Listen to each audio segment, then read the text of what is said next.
लिख के सक्सेस होते हैं या पढ़ लिख के कोई काम करते हैं, तो आप देखिएगा जैसे जैसे आपका उम्र बढ़ेगा ना, आपका ओहदा भी बढ़ते जाएगा, आपके पावर बढ़ते जाएंगे, आप फाइनेंशियली आपकी सैलरी और बढ़ते जाएगी। लेकिन अगर आप मेहनत मजदूरी करिएगा ना, ठीक उसका उल्टा होता है।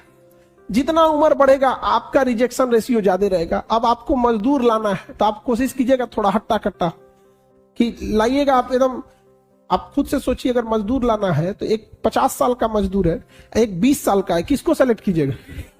लेकिन अगर आपको एक ऑपरेशन कराना है, एक 20 साल का डॉक्टर है, अच्छा से दाढ़ी मोछ भी नहीं आया है, एक 50 साल का तजुर्बेदार डॉक्टर है, किससे कराइएगा?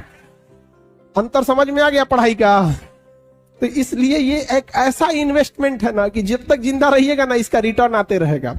लोग नहीं एफडी कर देते हैं, कहीं शेयर में लगा देते हैं, तो एजुकेशन एक ऐसा एफडी है जिसमें हमेशा रिटर्न आते रहेगा। तो पहली बात तो आप थैंक्स अपने माँ बाप को कहिएगा जिन्होंने आपको इस उम्र में ले आया, यहाँ पे भेजा है। यहाँ पर अधिक खराब नहीं है, लेकिन पढ़ के भूल गए हैं, ये ज्यादा खराब हो जाता है। तो जब आप जैसे कोई नया स्टूडेंट आएगा, उसके अंदर एक इंथुजियाज्म रहेगा, मोटिवेशन रहेगा कि हमें पढ़ना है। लेकिन अगर आप पढ़ लिए, सिलेबस खत्म हो गया है, थोड़ी सी लापरवाही कर दिए, फिर दोबारा आपको मन ही नहीं लगेगा, या फिर वही पढ़ना पड़ेगा, फिर वही अक्षांश देशांतर, वही राष्ट्रपति महाभियोग। क्या देखे आप, खुद पे महाभियोग लग के बैठा हुआ है नहीं समझे?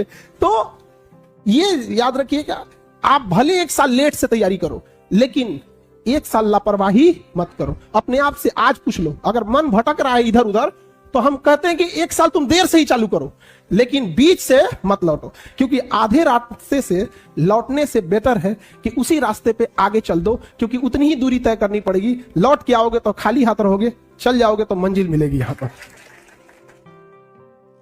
इस सब लापरवाही से नहीं रखना। बड़े मुश्किल से माँ बाप पैसे भेजते हैं यहाँ पे। दूसरा कि जब आप पढ़ाई करने बैठते हैं तो यंग एज में माइंड बड़ा डायनेमिक होता है, ये करना है वो करना है, और बहुत सारे बच्चे मेंटल डिलेमा से गुजर रहे होते हैं। देश के 15% यंग एजर्स सिजोफ्रेनिया से ग्रस्त है।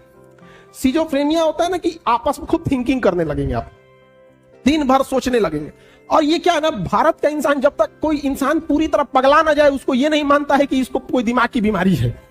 मतलब जो सनक जाएगा, बाल और नोचने लगेगा, तो तभी उसको समझेगा कि पगला गया है। बट ये ज्यादा है।